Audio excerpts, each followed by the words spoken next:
Chers fidèles, avez-vous déjà pensé à un moment de votre vie à tout recommencer, à trouver une touche sur laquelle appuyer pour tout supprimer, ou tout du moins pour supprimer une partie de votre existence? Eh bien, sachez que cette touche existe. Encore faut-il l'identifier. Alors voilà les objectifs de ce prêche. L'identifier, cette touche. Apprendre à l'utiliser. Connaître la fréquence d'utilisation. Et enfin, prendre conscience que la vie commence toujours demain. Que la vie commence toujours demain. Parce que chaque pieux possède un passé. Et chaque pécheur possède un futur. Assalamu alaikum, alaikum, yeah. Assalamu alaikum. Dieu dit dans le Coran: Wallahu yuridu an yatuba alaykum. Wallahu yuridu an yatuba alaykum wa yuridu alladhina yattabi'una ash-shahawat. ويريد الذين يتبعون الشهوات أن تميلوا ميلا عظيما قل يا عبادي الذين أسرفوا على أنفسهم لا تقنطوا من رحمة الله إن الله يغفر الذنوب جميعا إنه هو الغفور الرحيم. Si tu connais le secret de ta présence sur terre, tu chemineras vers le bonheur. Si tu sais ce que tu fais sur cette terre, tu nageras dans le bonheur et tu seras le plus heureux des hommes, la plus heureuse des femmes. Parce que le plus souvent, la tristesse est amenée par l'ignorance, par le fait d'ignorer ce que je fais sur terre. Et c'est pour cela qu'il est important de se poser ces questions existentielles. Qu'est-ce que je fais ici ? Pourquoi est-ce que le Créateur m'a mis sur cette terre? Et la plus grande des catastrophes pour l'être humain, c'est d'apprendre trop tard ce qu'il fait ici-bas. C'est d'apprendre dans l'au-delà ce qu'il faisait dans l'ici-bas. Et effectivement, là-bas, dans l'au-delà, c'est trop tard. C'est ce que Dieu dit dans le Coran lorsqu'il dit « Ya laytani qaddamtu li hayati » Hélas, si j'avais préparé pour ma vie future. Par contre, tant que tu as les pieds sur terre, tant que tu respires, il est possible de recommencer. Tant que tu respires, il est possible de supprimer, il est possible de recommencer. Il est possible de réformer ta vie, il est possible de faire table rase du passé et d'avancer et d'entreprendre une nouvelle vie. Allah va-t-il me pardonner? Comment revenir à Dieu alors que j'ai commis tant de péchés? Ce sont des questions que certains se posent, mais en réalité, il ne faut pas poser les questions ainsi. Parce que dire ceci, c'est sous-entendre que le Créateur ne dispose pas d'assez de miséricorde pour en donner à toutes et tous, alors qu'évidemment c'est l'inverse, alors qu'évidemment c'est faux plutôt.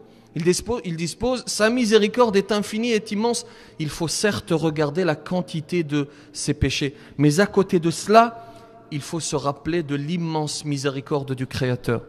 La réponse aux questions que nous venons d'évoquer, elle est dans plusieurs textes, et notamment dans la conversion de Amr ibn al-As. Lorsque Amr ibn al-As va vouloir se convertir, il va aller trouver le prophète sallallahu alayhi wa sallam. Amr ibn al-As, c'est un ennemi farouche de l'islam. Il détestait le prophète sallallahu alayhi wa sallam. Il a tout fait pour arrêter son message. Il a tout fait pour se mettre sur son chemin. Et à un moment donné, il décide de se convertir. Il va voir le prophète sallallahu alayhi wa sallam. Il lui dit: donne-moi ta main. Tends-moi ta main pour que je te rejoigne. Le prophète va faire cela, il tend sa main, et Amr ibn al-As va en faire de même, et à un moment donné, il arrête le mouvement de sa main. Et il lui dit cependant: avant ma conversion, j'ai une condition, je souhaite que le Créateur me pardonne. Et le prophète sallallahu alayhi wa sallam de lui répondre: Amr, ne sais-tu pas que l'islam efface ce qu'il y a avant lui? Ne sais-tu pas que l'islam détruit ce qu'il y a avant lui? Alors intéressons-nous au texte. Il y a d'abord ces trois narrations sacrées, hadith qudsi. La narration sacrée, c'est un sens qui est insufflé au prophète sallallahu alayhi wa sallam, et il le rapporte par ses propres mots, avec ses propres mots. Allah dit: Ô mes serviteurs, vous commettez des fautes la nuit et le jour, et c'est moi qui pardonne toutes les fautes. Demandez mon pardon et je vous l'accorderai. Celui qui s'approche de moi d'un empan, je m'approcherai de lui d'une coudée. Un empan, c'est la distance qu'il y a entre l'extrémité du petit doigt et l'extrémité du pouce, lorsque la main est ouverte. Une coudée, c'est la distance entre l'extrémité du majeur et le coude. Si tu te rapproches d'Allah d'un empan, cette distance, il se rapproche de toi d'une coudée. S'il s'approche de moi en marchant, je m'approcherai de lui en courant. Et celui qui me rencontrera avec le poids de la terre de péché, sans qu'il n'associe rien à moi, je le rencontrerai avec autant de pardon. Ô fils d'Adam, tant que tu m'invoques et que tu as espoir en moi, je te pardonne ce qu'il y a en toi et je n'en tiens pas compte. Ô fils d'Adam, si tes péchés atteignaient le niveau des cieux, puis tu me demandes pardon, je te pardonne et je n'en tiens pas compte. Et il y a une tradition prophétique dans laquelle le prophète sallallahu alayhi wa sallam dit At-ta'ibu min adh-dhanbi kaman la dhanba lah. Celui qui se repent d'un péché est comme celui qui ne l'a pas commis. Il y a également ce long hadith, cette longue tradition que je vais vous citer en arabe et que je vais traduire tout de suite après. Le prophète sallallahu alayhi wa sallam va nous donner une image pour nous montrer l'état dans lequel est le Créateur lorsque le serviteur revient à lui. Et il dit dans cette fameuse tradition, il dit Allahu ashaddu farahan min tawbati abdihi hina yatubu ilayh min ahadikum kana ala rahilatihi bi ardin falah fanfalatat minhu wa alayha ta'amuhu wa sharabuhu فأيس منها فأتى شجرة فاضطجع في ظلها وقد أيس من راحلته وبينما هو كذلك إذ هو بها قائمة عنده فأخذ بخطامها وقال من شدة الفرح اللهم أنت عبدي وأنا ربك أخطأ من شدة الفرح. Il nous donne cette image et il fait une comparaison pour que nos cerveaux humains puissent saisir l'état dans lequel le Créateur se trouve. Il dit, le Créateur est encore plus satisfait lorsque l'un de ses serviteurs revient à lui que, et il donne cet exemple, qu'un homme qui se retrouve dans un désert aride. Cet homme, il a une monture sur laquelle il a tout ce dont il a besoin pour vivre. Il a de quoi boire et de quoi manger. Et à un moment donné, cette monture va s'éloigner, va partir. Elle s'éloigne, elle part, et il va s'allonger à l'ombre d'un arbre. Et petit à petit, il y a une certitude qui va gagner son cœur. La certitude de la mort. Il se dit, je suis fini. Et c'est une évidence, c'est logique ce qu'il dit, ce qu'il pense. Et à un moment donné, alors qu'il est ainsi, qu'il a perdu espoir, va se tenir devant lui cette monture, avec tout ce dont il a besoin pour vivre. Il va s'en saisir, il est sûr qu'elle ne s'échappe pas. Et tellement il est content, il va se tromper et il va dire « Oh Allah, tu es mon serviteur et je suis ton Seigneur. » Eh bien le Créateur te dit « Je suis encore plus satisfait que cet homme lorsque tu reviens à moi. » Voyez la miséricorde du Créateur alors que c'est nous qui sommes injustes. C'est lui qui nous a tout donné, nous sommes injustes et malgré tout, il est satisfait de notre retour vers lui. Il y a également cette tradition prophétique, ce hadith dans lequel le prophète sallallahu alayhi wa sallam dit « Ittaqillaha haythuma kunt wa atbi'i sayyi'ata al-hasanata tamhuha wa khaliqin nasa bi khuluqin hasan » Crains Allah où que tu sois, où que tu te trouves. Et là, il nous donne l'antidote, la solution. Écoutez bien, l'effacement. Et fais suivre la mauvaise action par la bonne, tu l'effaceras et présente-toi à l'autre avec un bon comportement. Vous avez, enfin pour terminer sur les textes, ce vieil homme qui nous est décrit dans la tradition prophétique authentique comme se tenant sur une canne et comme ayant les sourcils qui tombent. Tous ces détails nous sont donnés pour nous dire c'est un vieil homme qui a commis beaucoup de péchés. Et il va dire au prophète, que dire d'un homme qui a commis tous les péchés possibles et imaginables, tout ce qu'il est possible de commettre. Et s'il devait distribuer ses péchés à toute la terre, ces péchés leur suffiraient pour être perdus. Que dire de cet homme? Et le prophète sallallahu alayhi wa sallam va lui répondre simplement, écoute, toi qui as commis des péchés et qui penses que Dieu ne te pardonnera pas. Cet homme, il a tout commis. Et nous avons le témoignage prophétique qui est dit, tu t'es converti à l'islam? Tu es revenu à Dieu? Oui, alors Allah te pardonne. Avec cette simplicité, alors Allah te pardonne.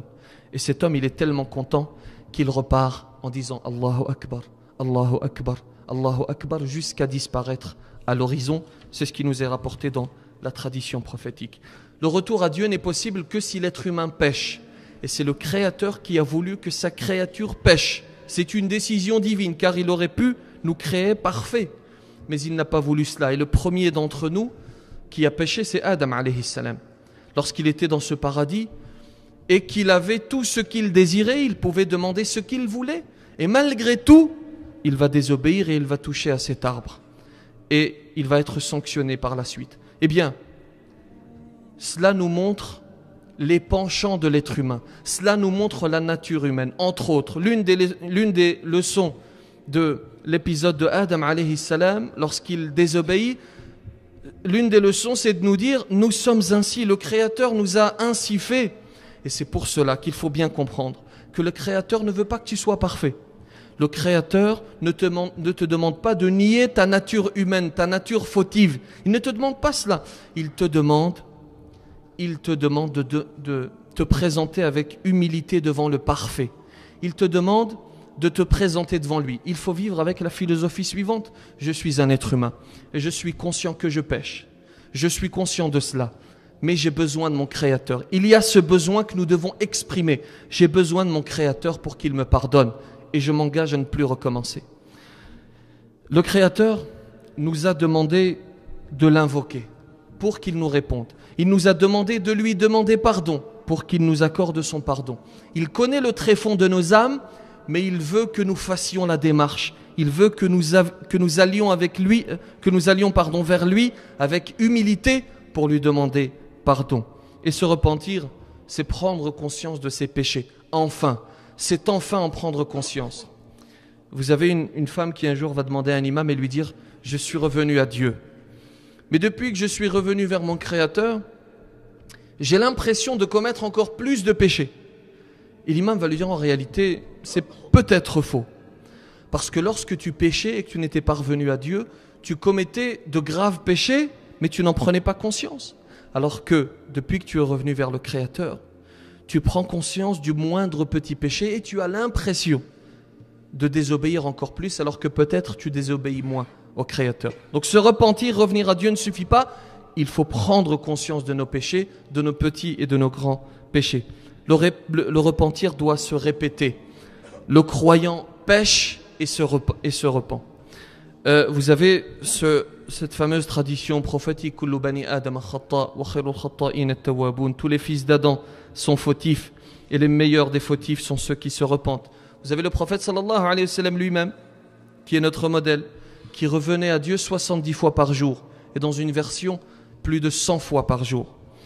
Quelles sont les conditions du repentir? La première des conditions, c'est le regret sincère. Et le prophète sallallahu alayhi wa sallam dit dans une tradition prophétique an-nadamu tawbah. Le regret est un repentir. En réalité, la signification du hadith est celle-ci. Le prophète nous dit ici le regret est un pilier du repentir. La deuxième des conditions, c'est le fait de cesser immédiatement, d'arrêter immédiatement le péché que nous étions en train de commettre. La troisième des choses, c'est s'engager sincèrement à ne plus recommencer. Alors, il ne faut pas jouer avec Allah. Certains vont comprendre, eh bien, je reviens à Dieu, je promets de ne plus recommencer, mais je recommence et puis à un moment donné, je reviendrai à Dieu. Il ne faut pas jouer à Dieu, il ne faut pas jouer avec Allah parce qu'il connaît le tréfonds de ton âme. Et dans l'intervalle, tu peux mourir. Tu peux te dire, je vais commettre le péché et puis dans quelques jours, je vais revenir à Dieu. Et si tu meurs entre les deux, que se passe-t-il? À côté de cela, précisons ceci, ce n'est pas parce que tu recommences à pécher qu'il ne faut pas te repentir. Imaginons, je commets un péché, je reviens à Dieu. Quelque temps après, je retombe, je commets la même faute. Est-ce qu'il faut s'arrêter? Est-ce qu'il faut dire non, j'ai trop demandé pardon à Allah? Non, tu reviens encore une fois à Allah, mais tu dois être sincère. C'est-à-dire que dans ton esprit, à aucun moment, tu dois te dire, je recommencerai dans quelques jours, puis je reviendrai. Tant que tu es sincère, alors il n'y a pas de problème et tu peux revenir jusqu'à ce que ta vie se termine. Reviens vers Allah subhanahu wa ta'ala. Il y a une quatrième condition, si le péché concernait autrui. Par exemple, tu as été injuste envers quelqu'un, le repentir ne suffit pas, il faut réparer ton injustice. Tu as volé de l'argent à quelqu'un, le repentir ne suffit pas, il faut rembourser cet argent à celui que tu as spolié. Il y a enfin ce que l'on appelle la prière du repentir. C'est une prière qui n'est pas obligatoire, mais elle est recommandée. Il s'agit de marquer le coup avec une prière, ce sont 2 raka'at qu'il faut faire à n'importe quel moment. et vous pouvez réciter les sourates que vous voulez, les sourates que vous le souhaitez, mais je précise qu'elle n'est pas obligatoire cette prière. Quelques éléments enfin pour clôturer. Vous avez ce qui est rapporté par Ibn Qudama, Moussa alayhi salam avec son peuple, et vous connaissez peut-être le récit. À un moment donné, la pluie cesse de tomber. Et Moussa va aller interroger son Créateur. La raison pour laquelle la pluie ne descend plus. Et le Créateur va lui dire, il y a parmi ton peuple un homme qui me désobéit depuis des années, depuis plus de 40 ans, et s'il revient à moi, la pluie va tomber. Et Moussa va informer son peuple. Et cet homme va se reconnaître effectivement. Et il va décider de revenir à Dieu, de se repentir. Et parce que Dieu ne trahit jamais ses promesses, juste après le repentir de cet homme, la pluie va tomber. Et Moussa alayhi salam va retrouver son Créateur et lui poser la question, mais qui était cet homme? Qui était cet homme qui te désobéissait? Et le Créateur écoutait bien de lui dire, je l'ai caché pendant des années alors qu'il me désobéissait. Penses-tu que maintenant qu'il est revenu à moi, je vais dévoiler son identité? C'est ainsi, le Créateur cache tes péchés jusqu'à un certain point. Alors avant qu'il ne te dévoile, reviens à lui. Même les plus grands ont péché, même nos savants ont péché, même nos pieux prédécesseurs ont péché, parce que ce sont des êtres humains et parce qu'ils ne sont pas meilleurs qu'Adam alayhi salam qui lui-même a péché. Vous avez un homme, un grand alcoolique qui avait une petite fille, et à chaque fois qu'il buvait de l'alcool, vous avez cette petite fille qui est en bas âge qui lui retire la bouteille des mains. C'est sa nature saine qui l'animait. Elle lui retire la bouteille et à un moment donné, cette petite fille va mourir et il va sombrer encore plus dans l'alcoolisme. Et une nuit, il va faire un rêve. Et il va voir dans ce rêve un gigantesque serpent qui le pourchasse. Il s'enfuit jusqu'à tomber sur un vieil homme chétif. Il demande de l'aide à ce vieil homme. Il lui dit, aide-moi, tu vois bien qu'un gigantesque serpent me poursuit. Ce vieillard va lui dire, mais je ne peux rien pour toi. Tu vois bien ma condition. Et ce vieillard va lui dire, cependant, tu peux aller vers la montagne. Il y a là-bas les enfants de croyants qui sont morts en bas âge. Il va effectivement vers cette montagne. Il est accueilli par sa fille qui d'une main va repousser le serpent et d'une autre main va l'accueillir. Et ensuite, elle va réciter ce verset. Elle va dire, ألم يأن للذين آمنوا أن تخشع قلوبهم لذكر الله. N'est-il pas venu le temps pour ceux qui ont cru que leur cœur s'humilie devant l'évocation d'Allah? Et il va se réveiller terrorisé. Et l'interprétation du rêve, elle est celle-ci. Le serpent représente ses péchés. Il a tellement commis de péchés qu'ils se sont matérialisés en ce gigantesque serpent, et il a tellement peu fait de bonnes actions qu'elles se sont matérialisées en un vieillard chétif. Et le vieillard ne peut rien contre le serpent. Par contre, si c'est l'inverse, s'il s'agit d'un homme robuste et qu'en face de lui il a un ver de terre, alors la bataille est gagnée pour cet homme robuste. Et il va se repentir, et cet homme il s'appelle Malik ibn Dinar, un illustre prédécesseur, un grand ascète qui a tant travaillé pour sa religion. Il y a également ce qui est rapporté par Muslim, ce dont nous parle le prophète sallallahu alayhi wa sallam, cet homme qui a tué 99 personnes. Et on va passer sur le récit parce que vous le connaissez. Il va voir un adorateur et lui pose la question, et l'adorateur va lui dire, Dieu ne te pardonnera pas 99, c'est trop. Il va le tuer, voilà 100, et ensuite il va voir un savant qui lui dit, bien sûr, le Créateur accepte ton repentir, quoi que tu aies fait. Et je suppose que vous n'avez pas tué 99 personnes ou 100. Alors ne désespérez pas. Allah vous pardonne. Si tu fais la démarche et si tu reviens vers lui, il te pardonne. Il lui donne un conseil que je vous donne. Il lui dit cependant, tu as commis trop de mal sur cette terre. Il faut la quitter et partir. Et effectivement, si tu as commis du mal à un endroit, il faut quitter cet endroit. Pour toi, parce que même si tu reviens vers Dieu, les gens te jugeront.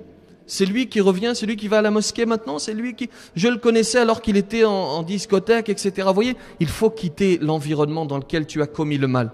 Effectivement, il va partir, la suite vous la connaissez, il meurt sur le chemin et va être mesurée la distance entre l'endroit duquel il est parti et l'endroit dans lequel il est mort, et la distance entre l'endroit dans lequel il est mort et la destination qu'il voulait gagner. Et étant donné qu'il était plus proche de sa destination, ce sont les anges de la miséricorde qui vont le reprendre. Dernière chose, ne condamne jamais ton frère. Ne le condamne jamais. Et demande le raffermissement parce que tu n'es pas sauvé. Et ce n'est pas parce que tu es ici à la mosquée en train de prier que tu vas au paradis. Demain tu peux glisser. Et on en a vu des gens qui étaient a priori sur le chemin et qui étaient bien engagés. Et c'est pour cela que le prophète sallallahu alayhi wa sallam lui-même disait cette invocation. Ya muqallib al-qulub, thabbit qalbi ala dinik. Demandez le raffermissement. Demandez à rester sur le droit chemin. L'exemple, il est rapporté par Ibn Hibban. Le prophète sallallahu alayhi wa sallam nous parle de deux frères parmi les enfants d'Israël. L'un d'entre eux était sur le chemin. Il adorait son Créateur. Et l'autre était sur un chemin sinueux. Il commettait des péchés. Et à un moment donné, celui qui était sur le chemin va dire à son frère, Dieu ne te pardonnera jamais. Et il va le condamner. Et lorsqu'ils sont devant le Créateur va dire à celui qui a condamné son frère, qui es-tu pour le condamner ? Et il va dire à celui qui commettait des péchés, entre au paradis par ma miséricorde. Et dire à celui qui l'a condamné, entre en enfer, parce que tu as réduit ma miséricorde. Qu'Allah subhanahu wa ta'ala nous accorde de constamment nous repentir et qu'il accepte de nous cette démarche. Assalamu alaikum, alaikum, yeah. Assalamu